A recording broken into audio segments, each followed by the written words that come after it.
just want it. Can you see myself? Can you see myself? Can you see myself? Were exceptionally violent inside.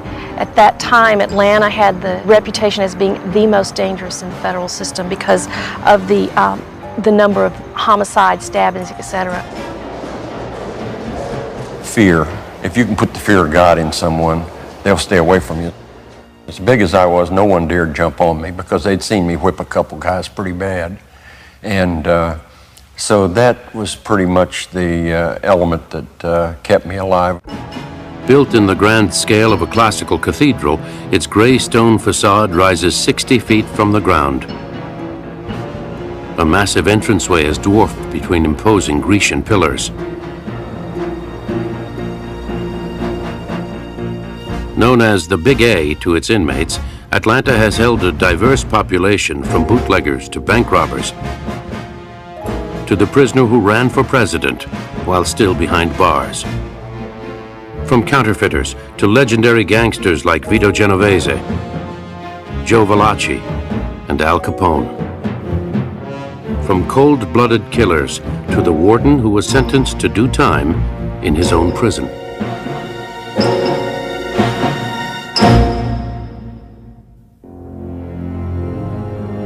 The story of Atlanta Federal Penitentiary begins in the 1870s when the federal government had less than 1,500 federal inmates and paid state facilities to house them. But by 1880, the number of federal offenders was growing and state prisons were becoming overcrowded. Clearly, the government needed its own prisons. So, in 1891, Congress passed the Three Prisons Act. The bill called for the creation of a federal prison in the East, the Midwest, and the West.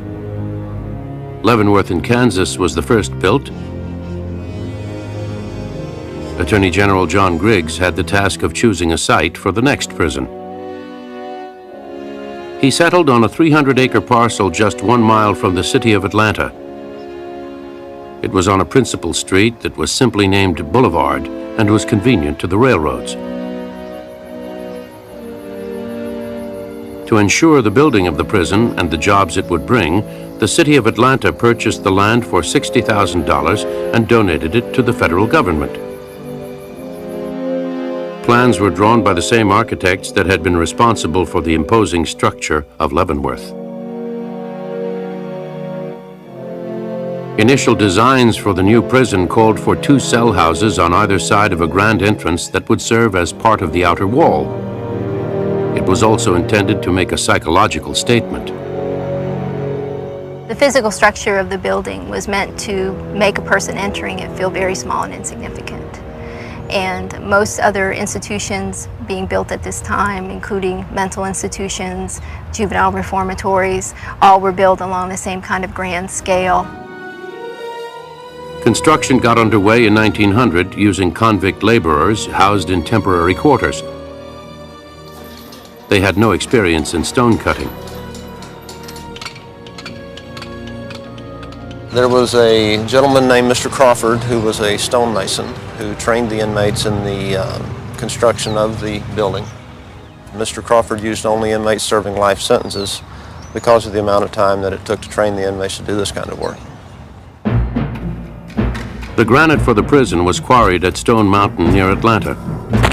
It was considered some of the finest stone in the world and was used to build the locks of the Panama Canal, the gold repository at Fort Knox, the United States Treasury, and the Cuban capital in Havana.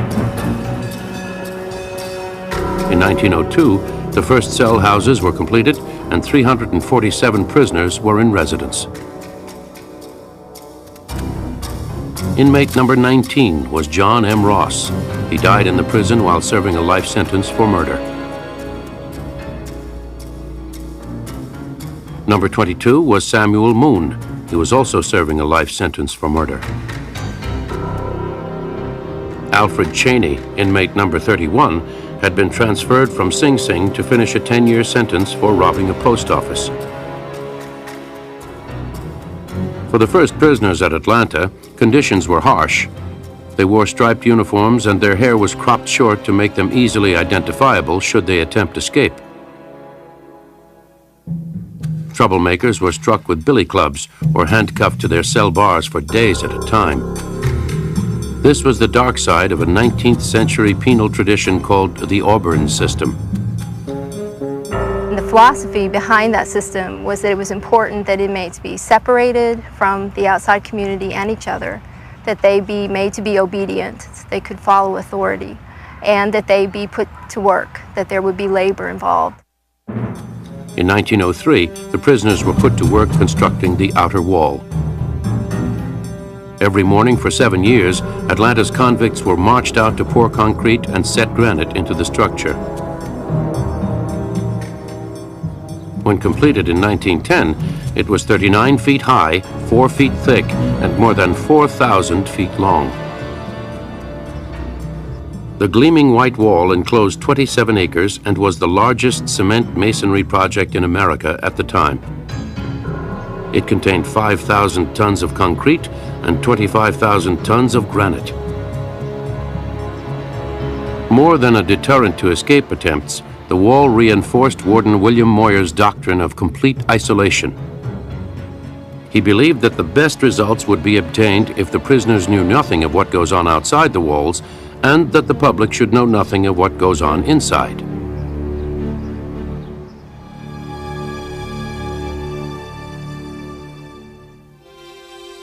The inmates received no visitors and were allowed to write just one letter per month. They were not permitted to speak with others except for brief conversations in low tones.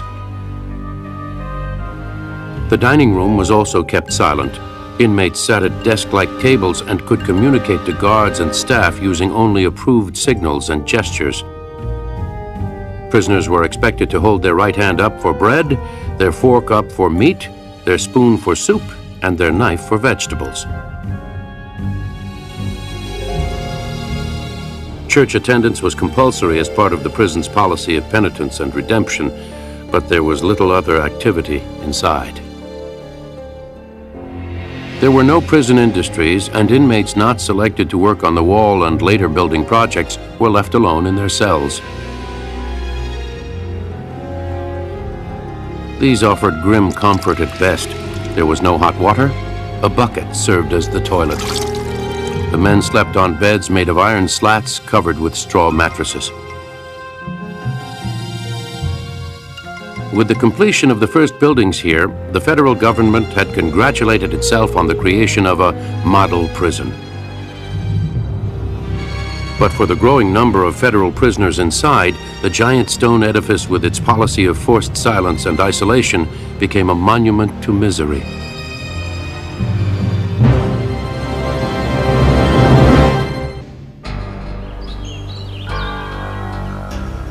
In the early 1900s, convicts inside Atlanta Federal Penitentiary were isolated from the so-called corruptions of the outside world. It was a harsh and monotonous existence, but scholars of the day believed that penitence and rehabilitation could be accomplished here. During the period when the prison was being constructed, it meant heavy manual labor most of the day with frugal amounts of food and not a great variety of food being provided for the inmates. And so there was just nothing to look forward to and nothing to look back to either. Atlanta's prison guards also worked under severe conditions. They were paid $70 a month and worked 12-hour watches 7 days a week. By the time the prison was fully staffed, it had become a destination for sightseers. Early visitors were struck by what they called the prison's cavernous austerity, but the number of tourists soon became a problem. In 1906, which was a few years after it was opened, there were several thousand visitors that came to the Atlanta Federal Penitentiary to see it and view it. And the warden got to the point where he said, "We cannot allow this traffic of individuals in." In keeping with his belief in isolation, Warden Moyer recommended that the bi-weekly tours be reduced to once a month. By 1909, he abolished them altogether, supposedly because of the dangers associated with a new phase of construction. An administration building and additional cell blocks were about to double the prison's capacity to nearly 1,200. 1912 brought an easing of conditions for Atlanta's prisoners. While Warden Moyer maintained a keen belief in economy, discipline, and education, he also began to implement a more progressive agenda. Light blue clothing replaced the original striped uniforms, and a new activity was introduced: baseball. The warden felt the sport was effective in improving discipline and introduced a baseball season to the prison that lasted 10 months. Prisoners were permitted to bring their cell chairs, musical instruments, and tobacco out to the ball field. During games, they were allowed to talk and cheer the players as long as they refrained from using profanity. The worst punishment was solitary confinement for 6 days and a loss of baseball privileges. Also in 1912, inmates began publishing a 4-page newspaper called Good Words. In 1938, the paper changed its name to The Atlantean and remains in print today.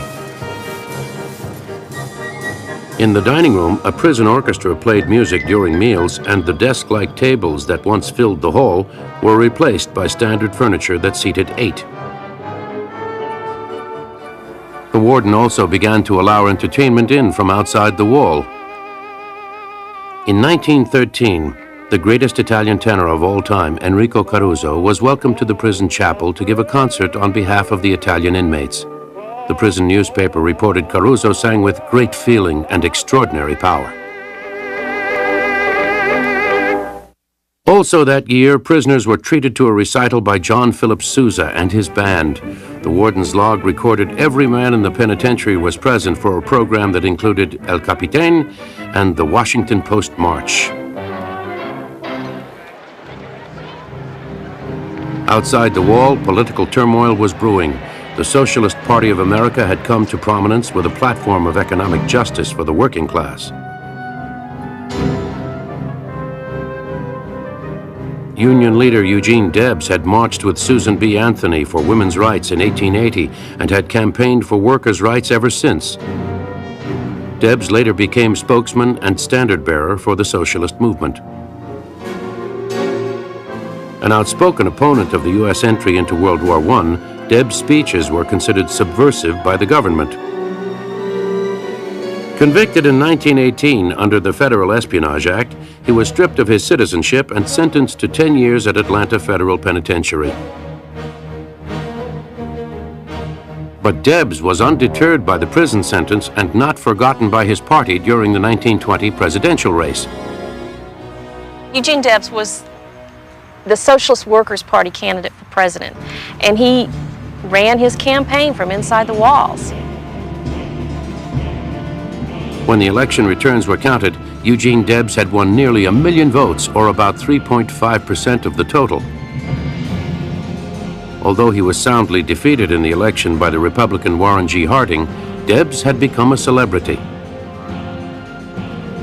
Anytime you have a prisoner running who makes significant gains in any kind of campaign, especially for president, it's going to draw a lot of attention. And this one was no different. I can't think of anything comparable. On Christmas Eve, 1921, the prison received word that President Harding had commuted Debs' sentence. He was released on Christmas Day to a hero's welcome after 2 years behind bars. 5 years later, Debs died at the age of 71.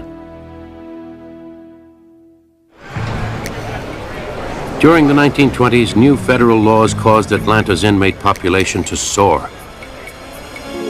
These included the Volstead Act, prohibiting the sale of alcohol, the Harrison Narcotics Act, and the Dyer Automobile Theft Act. William Colbeck came to Atlanta with an 8th grade education and a conviction for assault and robbing the U.S. mail. For 25 years, he was prisoner number 22216. His partner, Gustav Dietmeier, was assigned the next number and was also in for 25 years.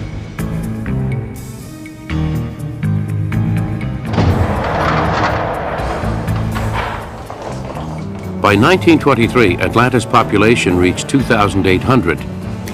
This was more than twice its intended capacity, inmates were forced to sleep 3 and 4 to a cell. At least 500 slept in hallways and basements. Enforcement of Atlanta's silence system became impossible, and it was abandoned. During this time, the warden, Albert E. Sartain, supervised the addition of a new power plant and water pumping facility. As the population and infrastructure at the penitentiary grew, so did the city around it.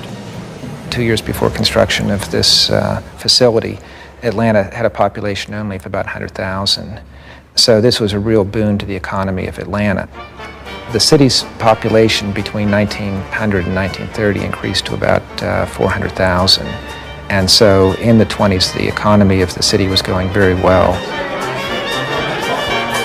This was the Roaring Twenties, and just over a mile from the prison, the city offered a wealth of temptations. What you would have had was the southern equivalent of the Great White Way, say on Broadway in New York. There would have been neon signs of the movie theaters along Peachtree Street, the restaurant, the movie, the shopping district. Not to mention speakeasies, brothels, and gambling houses. Soon, an FBI investigation discovered that, for a price, Warden Sartain was allowing inmates to partake in Atlanta's nightlife. He was releasing inmates to be able to go into the city of Atlanta, into the hotels, and throw parties and have entertainment. So he was accepting bribes from the inmates. Decades later, Jack Hanbury was warden of Atlanta Federal Penitentiary. He knows that bribery is an ongoing problem in the prison system. If a person is greedy and wants to get involved in accepting a bribe, they're going to get involved. Inmates know who to bribe or attempt to bribe and who not to. A con can spot a con. They're a good judge of that. In February of 1927, Warden Albert Sartain was convicted and sentenced to 1.5 years on federal charges of conspiracy to accept a bribe. He had his mugshot taken by an inmate photographer. He was fingerprinted. He was issued a prison uniform and led to a cell inside his own prison.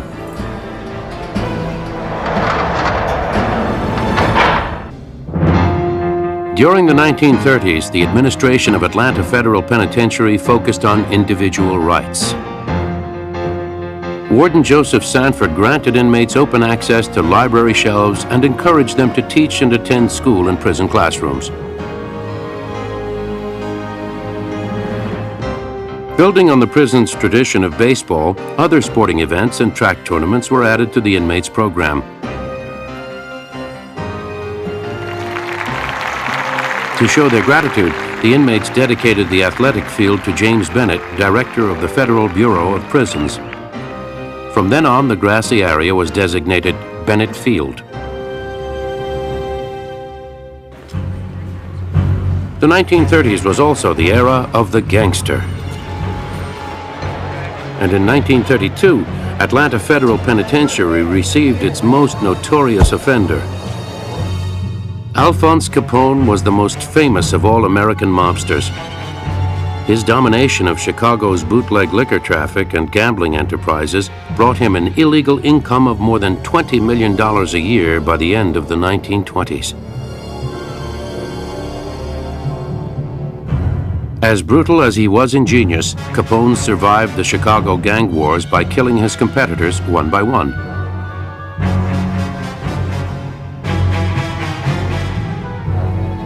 His thirst for blood and power culminated in the St. Valentine's Day Massacre of 1929, in which he ordered the execution-style murder of 7 members of a rival gang.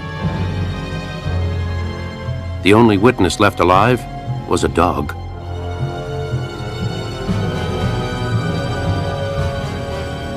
Unable to connect Capone directly to his career as a mob boss and murderer, the Chicago police were powerless to bring about a conviction. Meanwhile, Capone enjoyed a flamboyant, high-profile lifestyle as a socialite and national celebrity. Finally, federal authorities succeeded where the Chicago police could not. In October 1931, a jury found Capone guilty of income tax evasion. The judge sentenced him to 11 years in Atlanta.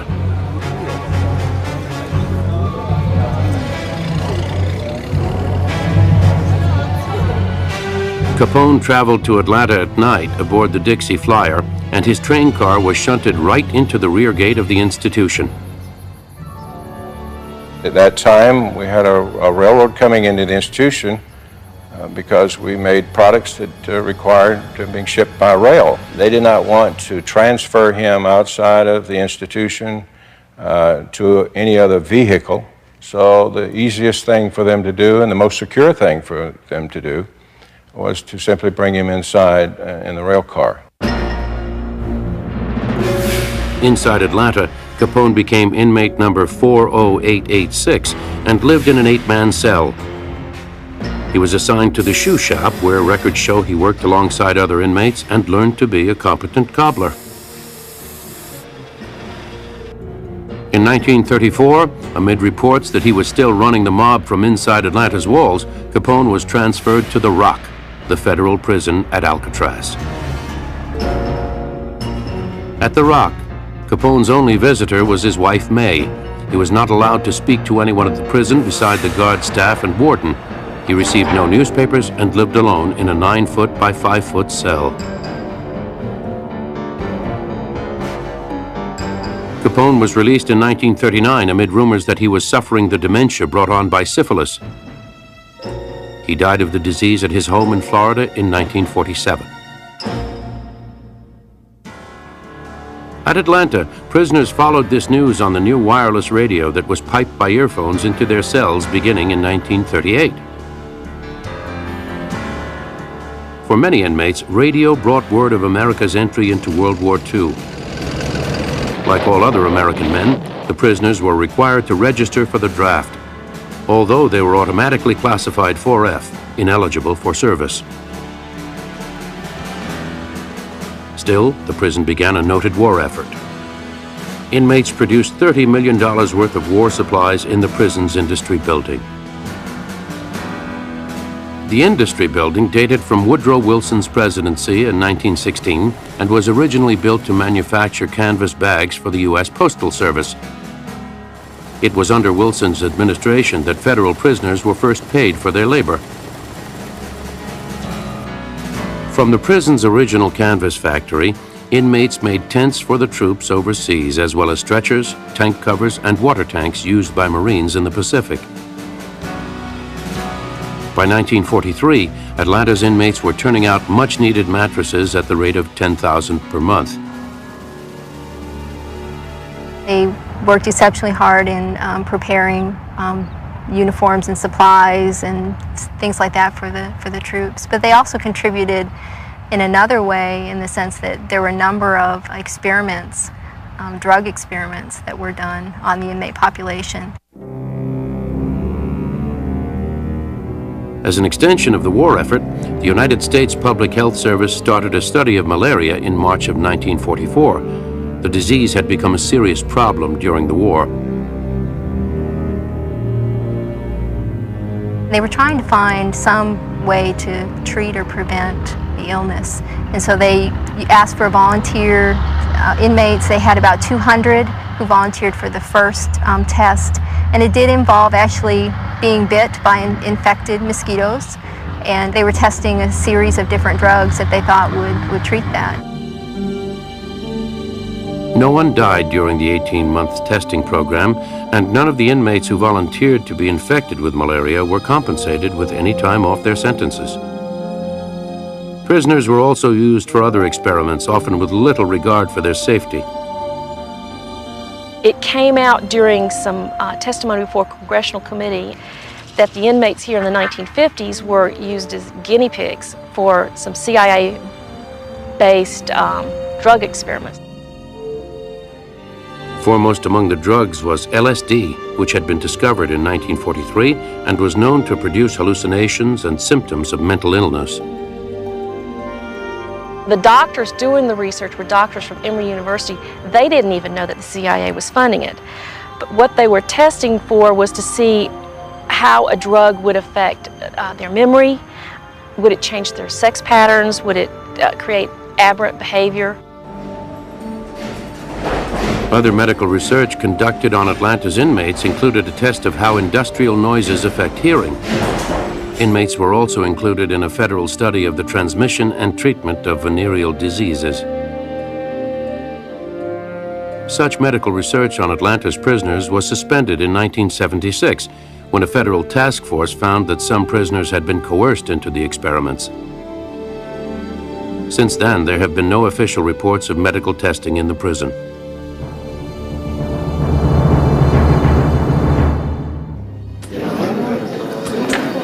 Atlanta Federal Penitentiary became host to many of America's convicted spies during World War II and the Cold War that followed. Among the first was Carl Friedrich Bahr. Born in Germany, Bahr was a naturalized U.S. citizen and model student. In 1942, he was arrested and charged with passing industrial secrets to the Nazis. Bahr was convicted of conspiracy to commit espionage and sentenced to 8 years at Atlanta, where he became inmate number 62387. Bahr professed his innocence during his time in prison and was paroled in 1950 with 4 years off for good behavior. In 1957, Atlanta received Soviet master spy Colonel Rudolf Abel. Convicted of conspiring to sell United States nuclear secrets to Russia, he was sentenced to 30 years. In 1962, Abel was released to the Soviet Union in exchange for Francis Gary Powers, the American U-2 spy plane pilot who was being held in a Soviet jail. Over time, Atlanta also saw its share of career criminals. Harold Thompson was sent to Atlanta in 1959. I was sentenced to 105 years in prison for robbing banks. I robbed my first bank, and it was the toughest decision ever made in my life. But 9 months later, I'm broke. So what I did, I decided to rob another bank. Whew, what a relief when that was over. 9 months later, I'm broke again. So what did I do? I robbed another bank. And then it's just like anything else you do, it becomes a way of life. Thompson recalls the tough transition into prison. They shipped me to B Cell House, where I spent 3 days and nights, and I just refused to live there. It was so filthy and so crowded. So then they moved me to C Cell House, and I lived in one cell for almost 11 years. When Thompson arrived, Atlanta was a violent institution. Inmates carried homemade knives called shanks. Generally, inmates will attempt to manufacture weapons out of any sort of piece of metal they can get. If they can't get metal, they'll use a piece of wood to try to fashion it into some sort of a knife. Prisoners murdered each other over possession of a towel, a toothbrush, cigarettes. They had one guy, they called him Casper the Friendly Ghost. He would catch guys laying in their bunk and split their throat. And they never did find out who the guy was. Thompson believes his physical size and attitude were his best defenses. I weighed way over 300 pounds, was in good shape, liked to fight. And yeah, I had a few guys that disliked me. They'd put a shank in my back in a minute if they could. But prison's a funny thing. There's a principle that worked. Fear.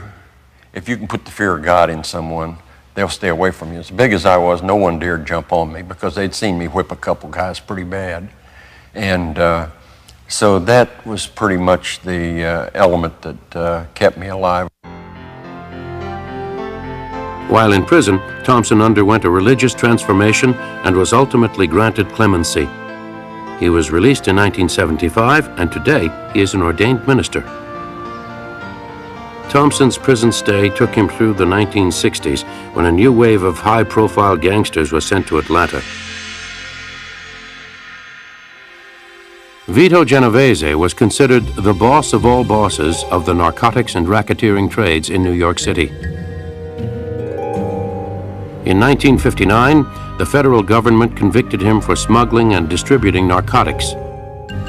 After one of the most turbulent trials in history, a judge sentenced the crime overlord to federal prison for 15 years. Vito Genovese was a gentleman. I knew a lot of these guys. I played bocce ball with them. And they were like you and I. They put their pants on one leg at a time, but they were part of something that was big. From inside the prison, Genovese continued to rule his underworld empire and order the killing of his rivals. His cellmate for a time was Joe Valachi, another member of the New York underworld crime syndicate. Valachi was also serving time for narcotics violations. While in prison, Valachi informed government officials about Genovese's business dealings and earned for himself what gangsters call a contract. I do know this, that a heavy contract was put out on Joe Valachi, and a reward for anybody that wanted to kill him get $100,000, so that's pretty serious business. Valachi was transferred to Leavenworth for his own safety. In 1969, Genovese died of a heart attack at the Medical Center for Federal Prisoners, Springfield, Missouri. 1963 saw an upsurge in Atlanta's population. This was due to the government's decision to close Alcatraz. It was the end of an era, and with the removal of the final 27 inmates on March 21st, the public got its first glimpse inside America's most repressive and expensive penal institution. The most notorious of Alcatraz's inmates found themselves transferred to Atlanta. Among them was Mafia kingpin Mickey Cohen. An ex-prize fighter, Cohen had begun his career in crime as a thug for Las Vegas boss Bugsy Siegel before moving to Hollywood. Cohen inherited Siegel's racing interests and ran a bookmaking enterprise in Los Angeles. Always flamboyant, he dressed lavishly and flaunted his wealth and power. The government finally arrested Cohen and charged him with tax evasion in 1958. He was sentenced to 15 years in prison. When they closed Alcatraz, Mickey came here, and he was a fanatic for being clean. And he'd have guys clean his cell 2 or 3 times a day. He'd use a box of talcum powder about every 2 or 3 days, and he was a character. By the 1970s, Atlanta Federal Penitentiary was 80 years old. The modern prison authorized in 1891 was now described by officials in Washington as, quote, an obsolescent institution in which it is difficult to give offenders privacy and modern correctional programs consistent with human dignity. Those conditions contributed to an escalating wave of violence. 12 inmates and a prison dietitian were murdered in the massive penitentiary between 1973 and 1976. The prison was desperately overcrowded, and there were fears that the day might come when the staff would lose control.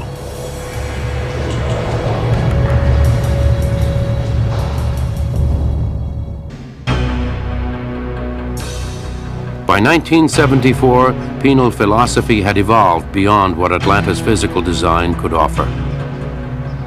Prison officials preferred smaller institutions with modern security features. Such facilities allow for greater safety and manageability of the inmates.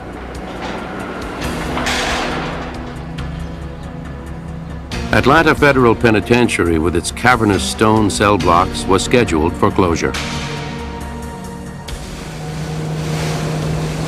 But in 1980, the government faced a new and growing problem. In the spring of that year, an estimated 125,000 people fled Cuba for America. They launched from the island's Mariel Harbor on countless boats and makeshift watercraft.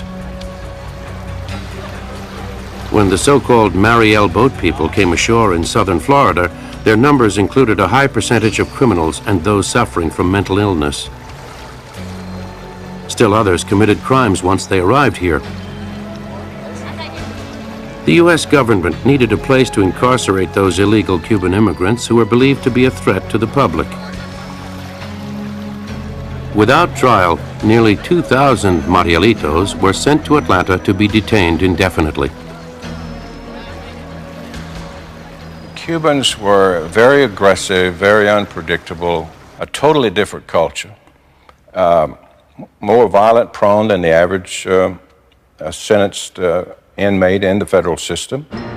A whole host of psychotic inmates. At one time, our count here of Cubans only was about 1,850. 415 of those were psychotic inmates. Sam Ivanovich was a guard at Atlanta when the Cubans came. In this one cell house, there are probably close to 500 Cubans, okay? And one of them had a comb, and it was stolen from his belongings, you know, in the cell. And the same inmate that had the comb stolen stabbed another Cuban about 5 or 6 times and killed him. And when asked, you know, whatever did you do that for? And he said, he stole my comb. One inmate wanted another's watch, and they got in a fight over that, and it escalated, and it began to grow, and our staff were in jeopardy. Atlanta became a pressure cooker packed with violent and aggressive prisoners. Its heating, lighting, and water systems had become deficient due to age and vandalism caused by the inmates. On November 23, 1987, the crisis reached a boiling point. They were desperate, and so when desperate people find no way out and feel they lose hope, they do irrational things, and that was an irrational situation that became mob action. For 8 hours, the Cuban inmates rampaged, turning Atlanta Federal Penitentiary into a riotous scene of fire, screaming, and destruction. Hostages were taken, and guards fired tear gas into the confusion as they fought to regain control.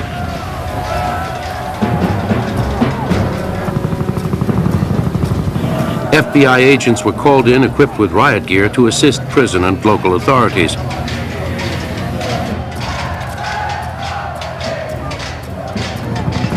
And using helicopters, firefighters dropped water onto the flames in an effort to stop the destruction.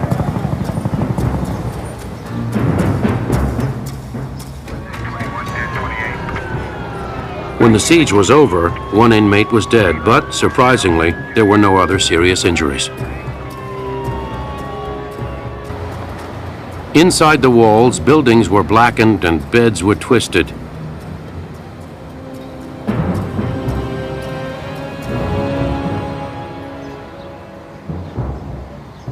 Since that time, Atlanta Federal Penitentiary has undergone extensive renovation, and the Bureau of Prisons now plans to keep the institution open.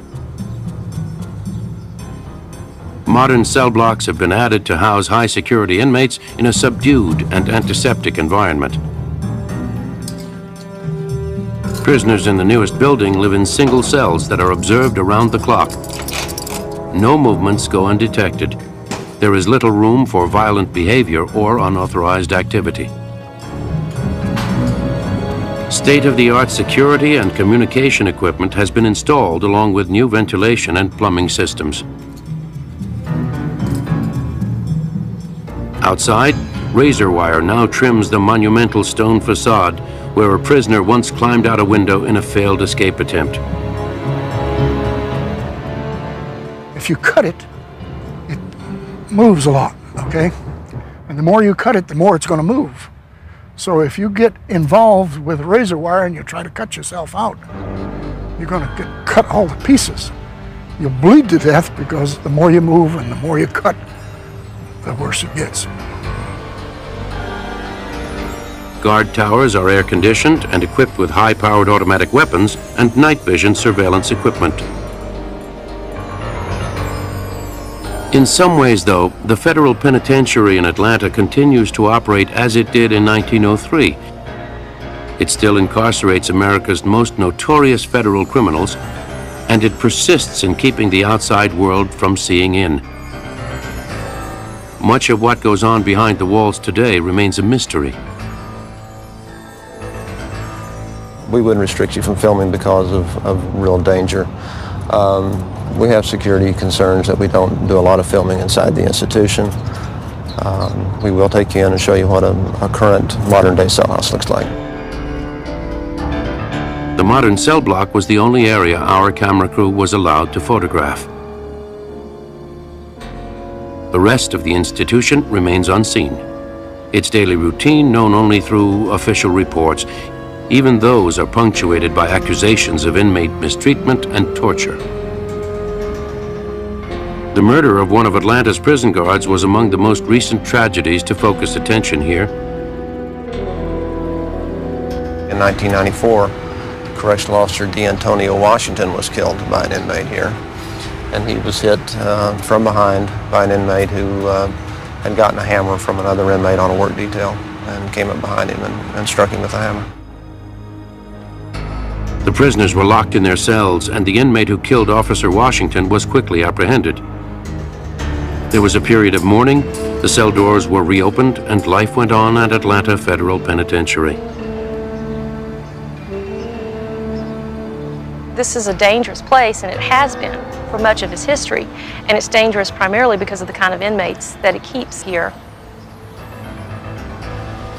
When it first opened, it was open for maximum security inmates, and there have only been brief periods during its history when any other type of inmate was kept here. The future is not entirely clear. America's federal prison system is running at full capacity, and renovations continue to be made at Atlanta. For better or for worse, the staff and inmates here expect the Big A to be open long after its centennial in the year 2002.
Exceptionally violent inside. At that time, Atlanta had the reputation as being the most dangerous in the federal system because of the number of homicides, stabbings, etc. Fear. If you can put the fear of God in someone, they'll stay away from you. As big as I was, no one dared jump on me because they'd seen me whip a couple guys pretty bad. And so that was pretty much the element that kept me alive. Built in the grand scale of a classical cathedral, its gray stone facade rises 60 feet from the ground.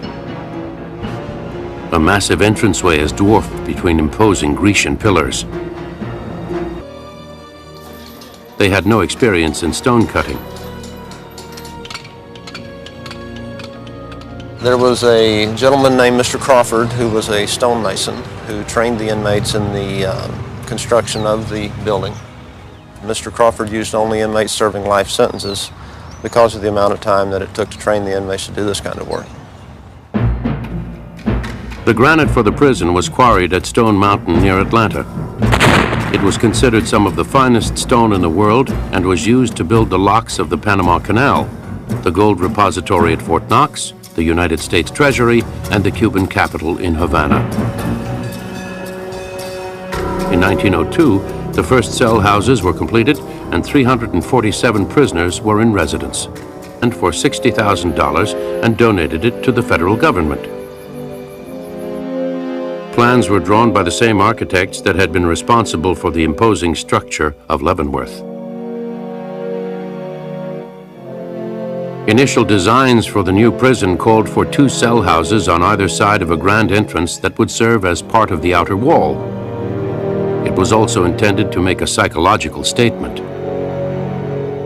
The physical structure of the building was meant to make a person entering it feel very small and insignificant. And most other institutions being built at this time, including mental institutions, juvenile reformatories, all were built along the same kind of grand scale. Construction got underway in 1900 using convict laborers housed in temporary quarters. The number of federal offenders was growing and state prisons were becoming overcrowded. Clearly, the government needed its own prisons. So, in 1891, Congress passed the 3 Prisons Act. The bill called for the creation of a federal prison in the East, the Midwest, and the West. Leavenworth in Kansas was the first built. Attorney General John Griggs had the task of choosing a site for the next prison. He settled on a 300-acre parcel just 1 mile from the city of Atlanta. It was on a principal street that was simply named Boulevard and was convenient to the railroads. To ensure the building of the prison and the jobs it would bring, the city of Atlanta purchased the land. Known as the Big A to its inmates, Atlanta has held a diverse population from bootleggers to bank robbers to the prisoner who ran for president while still behind bars. From counterfeiters to legendary gangsters like Vito Genovese, Joe Valachi, and Al Capone. From cold-blooded killers to the warden who was sentenced to do time in his own prison.